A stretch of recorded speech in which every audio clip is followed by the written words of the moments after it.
Hello, good morning. Guys, me, Mr. Thakur. So today I'm going to talk of a story, An Astrologer's Day by R.K. Narayan. Um, okay, so let's move forward. So at first very short, very short, we'll discuss of the writer, who the writer is. Actually, the writer was an Indian writer known for his works set in the fictional South Indian town of Malkut. Actually, Narayan, mostly in his writing, he highlights the social context and everyday life of his characters in his writing. And Narayan's writings tend to be more descriptive and less analytical. Okay, so when you read R.K. Narayan's story, we mostly find the social setting of India, and the characters are very much close to the characters which mostly tend to relate with the social context or the real lives in the situation. So this story and Astrologer's Day by R.K. Narayan also connects with these things. So let's talk about first of all what type of a story is an astrologer's day is. Yes. So this is a thriller and suspense sort of story. When you see the plots of the story, so we can find that in what way this story is a thriller, okay, or a suspense story. You know that. So this is a suspense story. You can find some text of suspense over there. And in this story, what happens? There is an astrologer who is fraud, or let's say a fraudulent astrologer who used to be a gambler or murderer, unknown about his own future, and he makes his living by selling cosmic insights to the villagers who are gullible and who mostly the villagers or the people who are much worried about their um, earning or their problems or marital problems or social problems, etc., and who try to seek any kinds of guidance from the people who are astrologers or who seem to have we seem to have any kinds of insights, spiritual insights, mystic insights. Yes. So in the same way, this is in this story, the main character or the astrologer, though he has no knowledge of any actual spiritual insight. Yes, and with the help of the fake fake identity, unless a disguised form, he exploits his customers. Yes, who search for the meaning and reassurance. Okay, and who try to actually know the future of their lives so that they can control their activities and proceed forward. So this story concerns pure chance for some people. Yes, for some people, this story relates with the pure chance, and some say that is fate. Okay, and ends with the protagonist immense relief at being free from the threat of physical threat by means of a lie. Yeah, how the protagonist, yes, he lies and how he saves himself from the possible physical danger, physical hazard. Yes, that is shown in this story. So the writer mocks at the fake qualifications to be an astrologer in India, such as saffron clothes, the people who wear saffron clothes without having any kinds of mystic or spiritual insights or cosmic insights, a few charts or tilak or a keen observations of human nature along with presence of a mind. So these things mostly we'll see in this story and astrologer's day. Let's talk of the setting. Yeah, this story is set in any Indian village or town, let's say, and that is not named. The village is not named here. The boughs of a spreading tamarind tree, which flanked a path running through the town whole park. So town whole park, this shows that the part is a little bit modernized or developed one, and that the path running through the town hall park. So many people keep coming and going over there. Yes, so a surging crowd, the beach moving up and down with this narrow road. Yeah, morning till day night till night. Okay, so the people keep coming and going, coming and going. So just like the rush the place, the place where the people mostly, there's the crowd of the people, let's say. So variety of trades and occupations, yes, was represented all along its way on the sides of the road, such as their medicine sellers, sellers of stolen hardware and junk, magicians, and above all, the auctioneer of cheap clothes. So the astrologer, mostly what happened, the astrologer, yes, he did his business, or he transacted his business by the light of the flare which crackled and smoked up above the ground nut heap nearby. Half the enchantment of the place was due to the fact that it didn't have the benefit of municipal light. There is no provision, no facility of municipal light, and because of this reason, the people who mostly sell their goods over there, let's say at the footpath, mainly footpath area, they walk on the lights that come from the shops or from other shops. The place was lit by the shop lights. One or two had hissing gas lights. Some had naked flares stuck on poles. Some were lit up by old cycle lamps. And one or two, like the astrologers, managed without lights of their own. It means here astrologer also he doesn't have the light himself, but he walks on the clear glittering of the light that come from lights that comes from other shops. So this is the setting of this story, and this is the midday time and midday time, and then the evening time also. So the characters, let's see the characters. Who the characters are? The main character or protagonist is astrologer.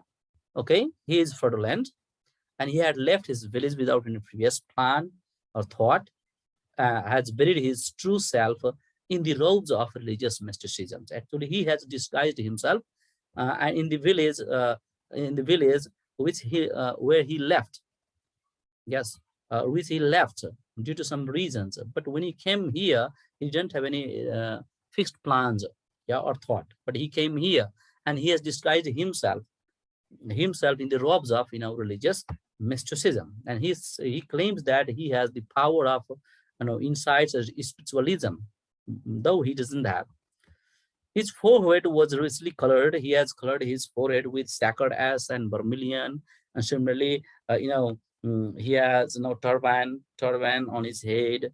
And his eyes sparkle with a sharp, abnormal gleam, really an outcome of the continual searching look for the customers. He has set up his shop over there, and then he keeps searching his clients, so through which he can earn some money. So he, with a saffron or orange yellow colored turban around his head, sat under the boughs of the spreading tamarind tree. Yeah, the tamarind tree, and he sits nearby the tamarind tree, and where he waits his clients. He pleased and astonished everyone with his manners. So his manners, yes, he has very wonderful manners, which mostly pleased his customers, and he astonished them because he has got that experience. Yeah, by matter of study or practice or shrewd guesswork, he mostly guesses, and those guesses mostly depend on his analysis, working analysis of the people travels. He had a working analysis of mankind's troubles, such as marriage, money, and tangled human ties. His long practice had sharpened his perception. So his perception is sharpened because of the long practice. He has much experience, and he has studied different problems, difficulties the human beings are going through. And on the basis of that, he works on the guesswork. He guesses, and most of the guesses come true. So people mostly believe him, that people think that he has insights, some kinds of insights. Okay. So this astrologer transacted his business by the light of the flare which crackled and smoked up above the ground not heap nearby. The place was lit up by the swap lights rather than municipal lights. And actually, in reality, he doesn't have the light himself. So he works on the light of others. So he earns by selling cosmic insights to the believers, yeah, who believe him. And his business has flourished very well, though he doesn't have any kind of knowledge. Yeah, knowledge. He doesn't have the knowledge of any cosmos or spiritual. He doesn't have any spiritual power. He doesn't have any enlightenment. But still, on the basis of his guesswork that he has got from long practice, yes, uh, helps him make his customer satisfied. And because of this reason, what happened, he has to fabricate. So he has fabricated his identity, and his fabricated identity is a fear-driven act of self-preservation. Yes, and protecting him from justice and preserving his life. So when he works on that, then from the customer or from any customer who comes to take guardians and help from him, he charges 3 fives per question and never opened his mouth till the other had spoken for at least 10 minutes. So when he adds any answers, and when he tells anything, yes, to the customer, he demands a huge amount of money. One just a question, answer by answer by answer. Yes, so this shows that he has a sort of greed for money. So a mere man, yes, full of greed, fear, and suffering from the odds of marriage, money, and tangled relationships. So these kinds of people mostly go to visit the astrologer, and astrologer, on the basis of his experience and practice, long practice, yes, he gives any suggestions or advice, or he predicts his or her future. Yes, and an encounter, and then once what happens, he encounters with a stranger, the name Guru Nayak, at night. Yes, and then the Guru Nayak, he identifies later on that Guru Nayak is the same person whom he has tried to kill in the village, and regarding and to escape from that case, he had left the village. So fate presents him with the opportunity, and the meeting with a stranger, Guru Nayak, actually presents a fate for him. He had to prove that he's very honest by confessing his crime. Rather than confessing his crime, he recreates the story, and then he escapes from that rather than accepting his crime. So twist aside his false identity and deception. So this is about the main character, the astrologer, who is unnamed here. And the next character is Guru Nayak, the stranger.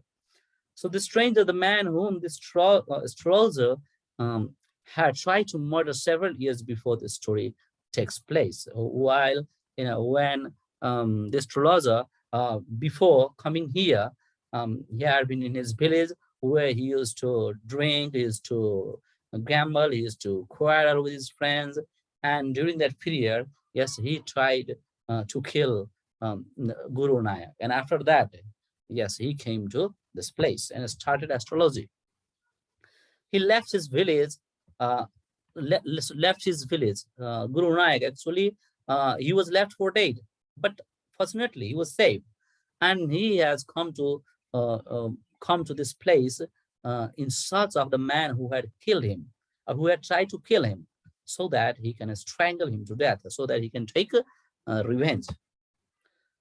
So he's quite aggressive and immediately skeptical when he meets the astrologer at night. At night, he thinks that the astrologer is not rightly judging. Yes, so he is fake, he is fraud. So he had, he has a type of skepticism about the astrologer. Okay, and his supposed wisdom. And so he challenged the astrologer to answer the questions rightly. And for this one, he bet. He bet. At first, he said that he would give him 8 annas, and then if the astrologer can't answer, then he would return the double of 8 annas. It means 1 rupee. Okay, and in the later conversation also, they bargain to settle the matter at 1 rupee. Okay, for satisfactory answer. So the next one, astrologer's wife. Astrologer's wife. Actually, when astrologer he returns his home, taking a big amount of money, okay, on the day. So, he gave the coins to his wife, and so she was quite pleased that her husband has bought some more money than usual from his day's work, and he plans to buy some jaggery. She plans. It means astrologer's wife plans to buy some jaggery, okay, and coconut the next day for her child. But she was shocked to learn that husband had tried to kill or murder Guru Nanak before he left his home or before he married her. So these are the three main characters in this story. So let's talk of the plot. Punctually at midday, an astrologer lays his professional whip equipment. Professional equipment, you can see here in the picture or photo also. Yeah, professional equipment of trade, such as a mix of cowrie sails you are given at the bottom. Yes, cowrie sails here, 4 cowrie sails have been given here. And obscure charts you are given here, and notebook and other such stuffs or curious to create the illusions of mysticism, because he had no power, a mystic power. So he wanted to create, illusions in the mind of the people who were in search of, solutions to the problems of their lives. So the astrologer painted his forehead with sacradas and vermilion, wrapped his head in a turban, sat beneath a large tamarind tree to find clients, as we discussed in characterization. The astrologer had set up his little shop amidst a busy marketplace. Among the sunset crowds, with a variety of trades and occupations, such as medicine sellers, sellers of stolen hardware, junk, magicians, or auctioneer of the chief cloth, along with its way. The marketplace actually is lit by the various shop lights, yes, rather than any municipal lights over there. The players dancing shadows, which enhance the astrologer's mystical quality. This means when the light was burning and the people from one side to another, they were just they were surging because of this reason. Their shadows were just like dancing or just like dancers. They were moving. Yes. So he has no light of his own, but simply borrows that of the other vendors. And then later on, what happens? The astrologer had never had an intention of becoming one. Actually, before he left the village, or at the time of leaving his village, he had no idea that what he would do. Yes, before coming here. So he had no idea, but had been forced to leave his ancestral home without telling anyone. He didn't tell anyone that he was leaving his ancestral home, but he had to leave. Yeah, and he traveled a couple of 100 miles, about 200 miles, without any previous plan and thought. And after he left, he came to this place, and then he started astrology. He disguised himself in the form of an astrologer. So with a good command on a working lives of mankind travels, marriage, money, or tangles of human ties. He functions as a sort of therapist offering self-affirming advice. So he used to advise the people, yes, who were in search of this, in search of the solutions, who were to solve or settle marital problems or marital discourse or whatever. So he used to offer certain advice, and he used to create a type of convincing environment. So people used to believe him, and he worked as a therapist despite having no cosmic powers, cosmic insight. So a stranger, but on the same day at night when the light was off, and one of the vendor, when he blew off his light, then he was about to pack up and just bundle up his stuff. At the same time, a stranger, Guru Nanak, appears when he is picking up. So in the darkness, at first he didn't see well. He didn't see his face well, so that he could identify. Yeah. So it was dark, so he couldn't identify him. So seeing the opportunity for one more client, yes, and this situations at this time also, astrologer was haunted by the greed of an extra money. So he thought that the new client has come and he could earn something from the Guru Nanak. So the astrologer invites Guru Nanak to sit and chat. The strangers, when he looks at the astrologer, he doubts the knowledge of the astrologer. So being skeptical of the astrologer's cosmic insight, challenges to give the answers to his questions. And for this one, he bets. Yes, and he says that if the answer is right, yes, he would give 8 annas, as we discussed earlier. But in the case of wrong answer, the the astrologer has to give him the double of 8 annas. That was the agreement. But what happened when the astrologer caught a glimpse of his face by the match light? Actually, Guru Nayak at the time, he was about to smoke the chirrut, okay? When he lit the matchstick, on the reflection of the light of that matchstick, the astrologer saw his face, and he identified him that he was the same Guru Nanak whom he had tried to kill. So he tries to get out of the way or bed, being very uncomfortable. Actually, he was afraid also at the time. He was terrified. Yes, fear had caught his heart. So he didn't want to stay there anymore, and he wanted to leave that place. But Guru Nanak holds him to it and doesn't let him leave, saying that the bet is there, the challenge is already there, so he has to answer the questions of Guru Nanak. Okay. So the astrologer demands 1 rupee for convincing answers.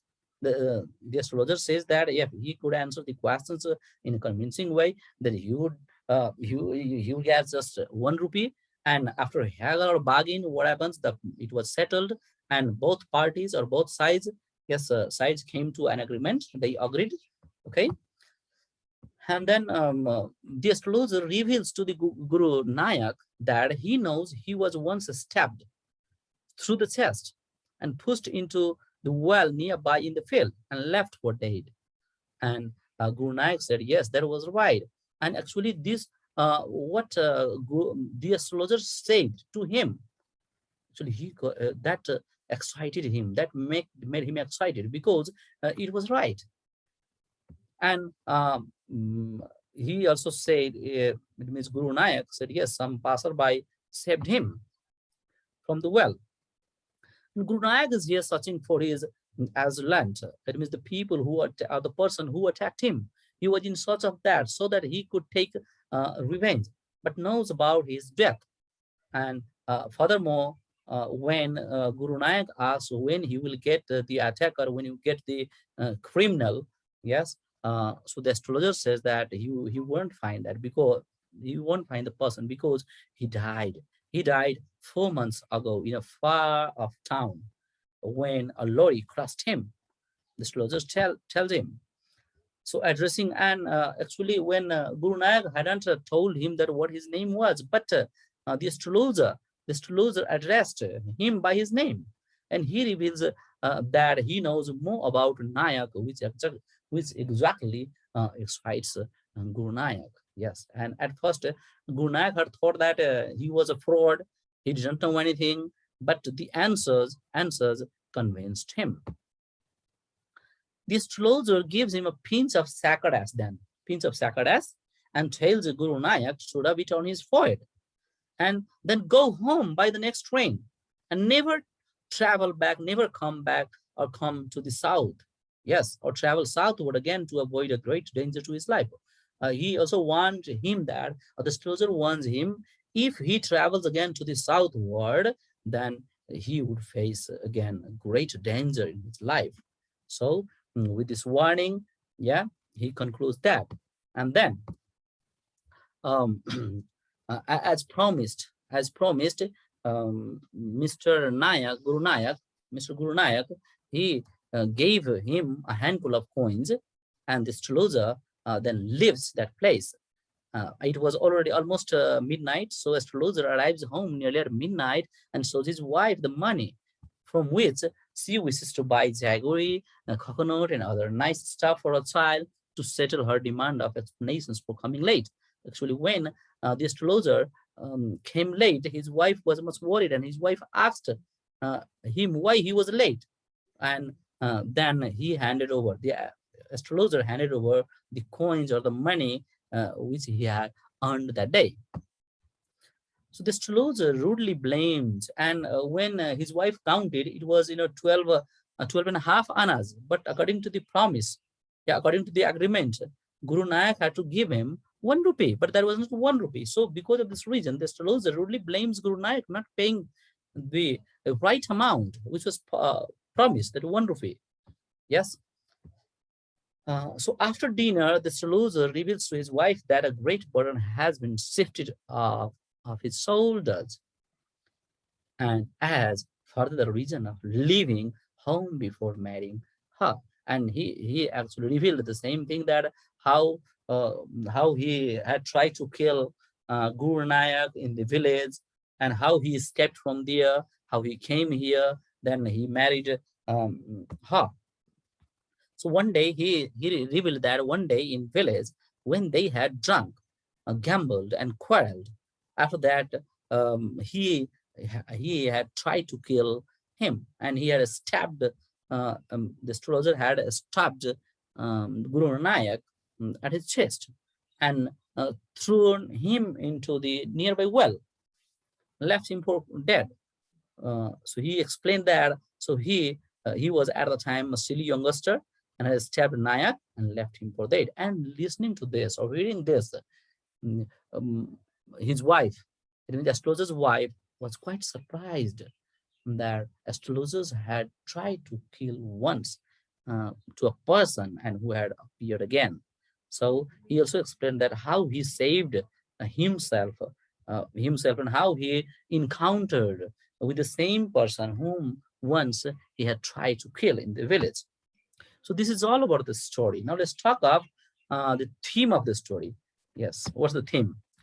The theme, mysticism or the spirituality and religious hypocrisy or insincerity. Mostly this theme run throughout this story. Yeah, here the astrologer claims to have mystic power, yes, or spiritual power, though he doesn't have, and how he has used his mystic power to cheat others. Yes, so this runs throughout the whole story, through the whole story. Similarly, religious hypocrisy, he claims to have to be quite or be to be quite religious, and he believes the God, and on the basis of his cosmic power, cosmic insights or intuitions, he has earned such kinds of enlightenment through which he mostly sees the zodiac, or sees the future of the people or the customers. So this is also one theme of the story. Then next one is guilt. Guilt. Yeah. See, when you see, when this astrologer meets Guru Nanak, he's quite afraid. He's frightened. Yes, and he thinks that he thinks that if Guru Nanak identifies him, then he would kill him. Yes. So the guilt, the astrologer is guilty, actually guilty of the crime of a crime of trying to kill Guru Nanak. Similarly, fear, he is afraid, and identity. Identity here disguised form or changing identity. At first, see, in the village, he was a silly youngster and he tried to kill Guru Nanak, but later on he came to this place and he transformed himself. Yes, and he became, or he acted as an astrologer. So another theme also runs through this one is identity. Next one, modernization, tradition, and inequality. Modernization is use of such as notebook, similarly the roads, similarly the park. These also that the society was going to be a bit modernized. And tradition, keeping tradition also is shown here, and inequality, because some places were quite developed, some were still developing. Yes, and some had yeah, good lights, some didn't have, some had to cheat. Yes, some had to cheat others to sustain their life, to live their life. So inequality is also shown here in this story. Then irony of fate. When you talk of the fate or fortune, see the fate of the astrologer and the fate of Guru Nanak. So a type of irony has been shown here.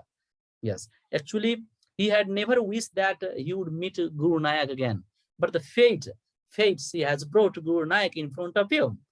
But um, but Guru Nanak doesn't identify him. So this is all the play of the fate. Crime and punishment. Yes, Guru Nanak was the convict of the crime. Okay, astrologer had tried to kill him, and he went out in search of the killer. Yes, or as a land. So there's the one the crime as in shown there, then punishment also. Guru Nanak wants to punish the person who had tried to kill him. Yes, the punishment also. But here, when we see a spiritual punishment also is there, because astrologer, when he came back home, he revealed his wife that yes, he had tried to kill, and he made the same person whom he had tried to kill. So he realized, yes, the realization of his crime. We can guess. This is given in this story. Then human greed. So human greed, this is true. Yes, human greed is shown time and again in this story. The greed of the astrologer for money. Yes, it's shown here. Similarly, the karma, tit for tat. Tit for tat. When you see, yeah, he committed the crime. Astrologer committed the crime. Later on, he had to face a difficult situation. The appearance or encounter with Guru Nayak. Okay, so what happens if you commit mistakes? So we face dangers. So the result of our actions or activities we face in our present life. This is given also in the story. In the same way, but the cloth vendor and the food seller create the illusion of luxury, while the astrologer creates the illusion of wisdom and power. So whatever, when you go somewhere and when you see the decorations, when you see the setting of the story at different places, there are different kinds of sellers. Yes, some of them were selling the things which had been stolen. Some of them were selling the things on auction, okay, something like that. So these all decorations represent the illusion of luxury. They all are. So the writer wants to tell us that we have to be careful to such kinds of illusion of luxury. And the astrologer too here, astrologer with the help of his garbs or with the help of his staffs or equipments or tools, he has tried, or his outfits, he has tried to create a kind of illusion in customers so he can cheat them. So these are the themes of this story. Some symbols also have been used here. Yes, we'll talk very briefly. The astrologers garb and equipment, including the cowrie cells and mystical looking charts that we call obscure charts, represent the artificiality of the much religious practice and the ability to take advantage of the people's desire for faith. So illusion, these things are supposed to create a kind of illusions on customers, so they can be trapped by such kinds of greed or illusions. His customers are really skeptical of the astrologer, having been sold the truth of his words before he even says them, due to the compelling, seemingly holy nature of his appearance. So these all things mostly are said to cheat the customers. So customers won't have any kinds of doubt or doubt uh, to the astrologer. The lights in the marketplace represent the illusion of enlightenment from which that the astrologer profits. It's the light in the astrologer's eye that convinces his customers that he is possessed of a cosmic and prophetic intelligence. So the all settings. So the light, when you see the light is used here, the symbol. Yeah, a light also is compared with the visionary eyes of the astrologers. Yes, astrologers, he was quite keen in searching the clients and quite keen in impressing the clients. Yes, with the help of the so-called cosmic and prophetic intelligence. So the shifting light and dancing shadows in the marketplace create a mystical, enchanting atmosphere that further lends to the false credibility of the astrologers. So to prepare these slides, I have used these sites. So these sites, when you visit these sites, can help you